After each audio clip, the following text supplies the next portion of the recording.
अरे तुम बिल्कुल पागल हो क्या? अगर मैं ना होता तो तुम जेल के अंदर नजर आते। मेरी वजह से तुम्हारी जान बची हुई है और तुम्हें समझ ही नहीं आ रहा है। ये शब्द डोनाल्ड ट्रंप ने बेंजामिन नेतन्याहू से बोले हैं। जी हां, डोनाल्ड ट्रंप और बेंजामिन नेतन्याहू के बीच सब कुछ ठीक नहीं चल रहा है। अमेरिकी मीडिया की रिपोर्ट के मुताबिक बेंजामिन नेतन्याहू और डोनाल्ड ट्रंप के बीच फोन पर बातचीत हुई और उस बातचीत के दौरान डोनाल्ड ट्रंप ने बेंजामिन नेतन्याहू से कहा कि तुम बिल्कुल पागल हो गए हो। मेरी वजह से तुम जेल जाने से बचे हुए हो। अगर मैं ना होता तो तुम अब तक जेल जा चुके होते। मेरी वजह से तुम्हारी जान बची हुई है। ट्रंप ने बेंजामिन नेतन्याहू से कहा कि अब हर कोई तुमसे नफरत करता है। इस वजह से हर कोई इजराइल से नफरत करता है। तुम ये सब क्या कर रहे हो? अमेरिका के बड़े बड़े मीडिया हाउस CNN, एक्सियोस और भी जो टॉप की मीडिया है अमेरिका की, उन तमाम ने इस खबर को पब्लिश किया है। अमेरिकी मीडिया का कहना है कि डोनाल्ड ट्रंप के अधिकारियों ने हमें बताया कि डोनाल्ड ट्रंप और बेंजामिन नेतन्याहू के बीच इस जंग के दौरान बहुत बार फोन पर बातचीत हुई है और बहुत बार गर्मा गर्मी भी हुई है, लेकिन अब तक की यह सबसे खराब बातचीत रही डोनाल्ड ट्रंप और बेंजामिन नेतन्याहू के बीच। अमेरिकी अधिकारियों का ऐसा मानना है कि डोनाल्ड ट्रंप को ऐसा लग रहा है कि बेंजामिन नेतन्याहू ईरान और अमेरिका के बीच जो समझौता हो रहा है उसमें दखल दे रहे हैं, उसको तोड़ने की कोशिश कर रहे हैं। इसीलिए डोनाल्ड ट्रंप बहुत ज्यादा बेंजामिन नेतन्याहू के ऊपर बिखर पड़े। डोनाल्ड ट्रंप और बेंजामिन नेतन्याहू के बीच फोन पर जो लड़ाई झगड़ा हुआ है उसके बारे में जानकारी अमेरिकी मीडिया की तरफ से दी गई, लेकिन डोनाल्ड ट्रंप ने पोस्ट करके इस बातचीत को लेकर क्या कुछ लिखा वो मैं आपको बताता हूं। उसके बाद नेतन्याहू ने क्या कुछ कहा कि हमारी फोन पर जो बातचीत हुई है उसके बाद नेतन्याहू ने जो बातें बोली वो भी आपको बताऊंगा। डोनाल्ड ट्रंप ने कहा कि देखिए, मैंने फोन पर बात की है नेतन्याहू से और मैंने उनसे साफ कह दिया है कि लेबनान के बॉर्डर पर हिजबुल्लाह के ऊपर आप हमला नहीं करेंगे। साथ ही साथ डोनाल्ड ट्रंप ने यह भी कहा कि मैंने हिजबुल्लाह से भी बात कर ली है, हिजबुल्लाह भी नेतन्याहू और इजराइल के ऊपर हमला नहीं करेगा। दोनों पक्ष हमला ना करने के लिए राजी हो चुके हैं और अब इस बॉर्डर पर यानी लेबनान के बॉर्डर पर गोलीबारी पूरी तरह से बंद हो चुकी है। दोनों पक्षों ने मेरी बात मान ली है। बेंजामिन नेतन्याहू की तरफ से ट्वीट आता है कि मैंने डोनाल्ड ट्रंप से फोन पर बातचीत की और मैंने साफ कह दिया ट्रंप से कि भाई मैं हिजबुल्लाह के ऊपर हमले करता रहूंगा। हिजबुल्लाह अगर हमारे ऊपर हमला करेगा, हमारे सैनिकों को निशाना बनाएगा, हमें कहीं पर भी खतरा दिखेगा, हम वहां पर लेबनान के अंदर हमला करेंगे। डोनाल्ड ट्रंप दावा कर रहे हैं कि ना इजराइल हमला करेगा और ना ही हिजबुल्लाह हमला करेगा। बाकायदा पोस्ट करके दुनिया को दिखा दिया कि मैंने दोनों से मना कर दिया और दोनों राजी भी हो गए। लेकिन हकीकत क्या है? हकीकत यह है कि इजराइल की तरफ से लेबनान के ऊपर हमले किए गए। जब इजराइल की तरफ से लेबनान के ऊपर हमले किए गए तो हिजबुल्लाह ने भी पलट कर जवाब दिया और कई सारी जगहों पर ड्रोन और मिसाइल अटैक हिजबुल्लाह ने किए हैं। पूरी लिस्ट आपकी स्क्रीन पर लगा रहा हूं, कहां कहां पर हिजबुल्लाह ने इजराइल के अंदर निशाना बनाया। इजराइल डिफेंस फोर्सेस ने कहा कि 2 बैलिस्टिक मिसाइलें हमारी तरफ आई थी, हमने उसको सफलतापूर्वक रोक लिया। एक टारगेट ऐसा था जहां पर कुछ नहीं था, वहां पर हिजबुल्लाह का एक ड्रोन या फिर मिसाइल जाकर गिरी, उससे कोई नुकसान नहीं हुआ है। लेकिन ट्रंप के इस पोस्ट के बाद कि मैंने दोनों गुटों को समझा दिया है, इजराइल को भी और हिजबुल्लाह को भी, दोनों गोलीबारी बंद कर रहे हैं, उनके इस पोस्ट के बाद इजराइल की तरफ से भी हमले किए गए और हिजबुल्लाह की तरफ से भी हमले किए गए। हालत ऐसी हो गई है डोनाल्ड ट्रंप की, नेतन्याहू ने ऐसी हालत कर दी है कि ना इधर के रहे हैं ना उधर के रहे हैं, घंटा बन गए हैं, कोई भी बजाकर निकल जाता है। कोई भी अब डोनाल्ड ट्रंप की बात को सीरियस ले ही नहीं रहा है। अमेरिका के राष्ट्रपति का एक रुतबा हुआ करता था। अमेरिका का राष्ट्रपति एक छोटा सा भी पोस्ट कर देता था ना तो दुनिया उसको सीरियस लेती थी, लेकिन ट्रंप ने झूठ बोल बोलकर अपनी हालत ऐसी कर ली है कि अब इनकी बातों को कोई सीरियस ले ही नहीं रहा है। फिलहाल कुल मिलाकर बात यह है कि अभी भी अमेरिका और इजराइल के बीच समझौता नहीं हो पाया है।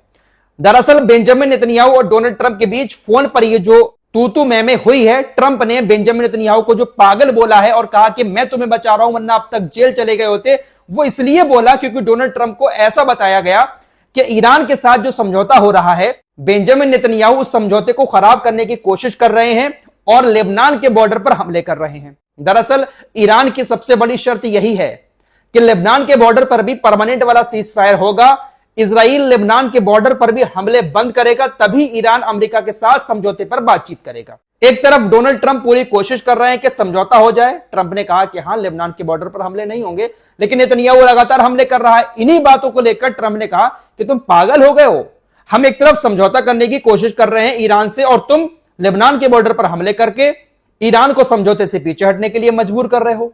तुमसे लोग नफरत करते हैं, इसीलिए इजराइल से नफरत करते हैं। मैं तुम्हें बचा रहा हूं, वरना अब तक तुम कहां से कहां चले गए होते।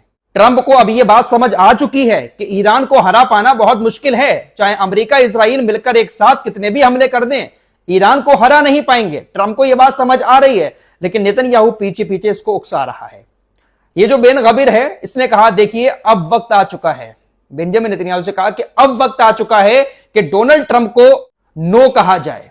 हम हमेशा डोनाल्ड ट्रंप की बातों पर यस यस कहते चले आए हैं, लेकिन अब डोनाल्ड ट्रंप जो बात हमसे कह रहे हैं कि लेबनान के बॉर्डर पर हमला मत करो, अब डोनाल्ड ट्रंप को नो कहने का वक्त आ चुका है। डोनाल्ड ट्रंप को ना कहकर हिजबुल्लाह के ऊपर खतरनाक हमला करो, लेबनान के इलाकों में इजराइल की सेना को भेजकर वहां पर कब्जा करो। सब्र रखिए, बहुत जल्द वो वक्त आएगा कि जब आपस में ही इन लोगों में बहुत बड़ी फूट पड़ेगी। वो तो डोनाल्ड ट्रंप अरबी देशों का जितना शुक्रिया अदा करे कम है। अगर अरबी देश डोनाल्ड ट्रंप को अपने यहां पर पनाह ना देते तो शायद मिडिल ईस्ट में अमेरिका का कुछ भी नहीं बचता। ट्रंप और नेतन्याहू भले ही कितने भी दोस्त दुनिया को दिखाई देते हो, लेकिन अंदर अंदर कहीं ना कहीं दोनों नेता एक दूसरे से परेशान भी बहुत ज्यादा हैं। फिलहाल अभी तक कोई भी समझौता अमेरिका और ईरान के बीच नहीं हो पाया है। लेबनान के बॉर्डर पर भी लड़ाई नहीं रुकी है, लगातार इजराइल भी हमले कर रहा है और पलटकर हिजबुल्लाह भी जवाब दे रहा है। देखिए, डोनाल्ड ट्रंप से ईरान तो काबू में आ नहीं रहा है, तो डोनाल्ड ट्रंप अब ओमान को धमकी देने चले हैं। वॉल स्ट्रीट जर्नल की रिपोर्ट के मुताबिक व्हाइट हाउस ने ओमान को बड़ी धमकी दी है कि हम आपके ऊपर बहुत सारे प्रतिबंध लगा देंगे और अगर मौका लगा तो हम आपके ऊपर बमबारी भी कर देंगे। दरअसल ओमान और ईरान के रिश्ते काफी मजबूत हो रहे हैं। स्टेट ऑफ हॉर्मुज ओमान और ईरान के बीच में है।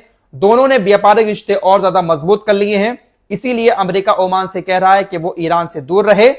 अगर ओमान ईरान के साथ अच्छे रिश्ते बनाता है तो ओमान के ऊपर भी प्रतिबंध लगा दिए जाएंगे और बमबारी भी की जा सकती है। इस तरह से धमकी अब ओमान को भी ट्रंप और उनका प्रशासन देना शुरू कर चुका है।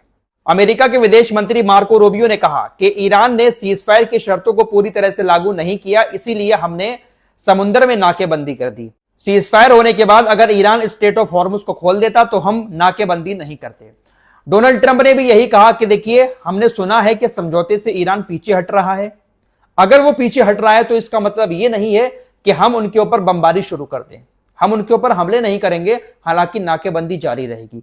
अमेरिका की नाकेबंदी एक बहुत बड़ा हथियार है और ईरान इसके आगे काफी बेबस नजर आ रहा है।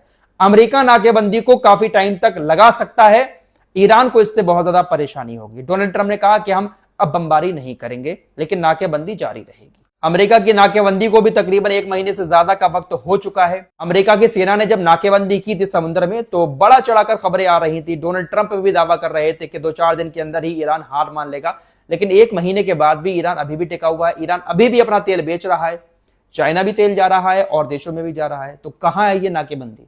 सिर्फ दुनिया को अपना रुतबा दिखाने के लिए ट्रंप और उनकी सेना इस तरह से दुनिया के सामने बातें रख रही है। फिलहाल मिडिल ईस्ट में अमेरिका जीत नहीं पाया है। चलते चलते आप लोगों को एक खबर उत्तर प्रदेश की बता देता हूं। कल की वीडियो में मैंने आपको बताया था कि उत्तर प्रदेश में बिजली विभाग ने ऐलान किया कि 10% फ्यूल सरचार्ज अब बिल पर लगकर आएगा। अगर आपका बिल 1000 रुपए आता है तो आपको तकरीबन 1100 रुपए जमा करने होंगे। बिजली बनाने में और खरीदने में एक्स्ट्रा लागत लग रही थी, उसकी भरपाई करने के लिए हम सभी के ऊपर 10% फ्यूल सरचार्ज लगाने का ऐलान किया गया था, लेकिन अब इसको हटा दिया गया है। विद्युत नियामक आयोग ने तुरंत इस 10% फ्यूल सरचार्ज टैरिफ पर रोक लगा दी। फिलहाल अब उत्तर प्रदेश के अंदर फ्यूल सरचार्ज उपभोक्ताओं को नहीं देना पड़ेगा। एक ही दिन में यूपीपीसीएल का फैसला रोक दिया गया। यह खबर मैंने आपको इसलिए बताई क्योंकि आप लोगों को ऐसा ना लगे कि मैंने जो खबर बताई थी वो गलत है। कल खबर आई थी यूपीपीसीएल की तरफ से कि 10% फ्यूल सरचार्ज लगेगा, आज उस पर विद्युत नियामक आयोग ने रोक लगा दी। इस रिपोर्ट में इतना ही, कुछ और खबरों के साथ फिर हाजिर होऊंगा। अपना ख्याल रखिएगा। अल्लाह हाफिज।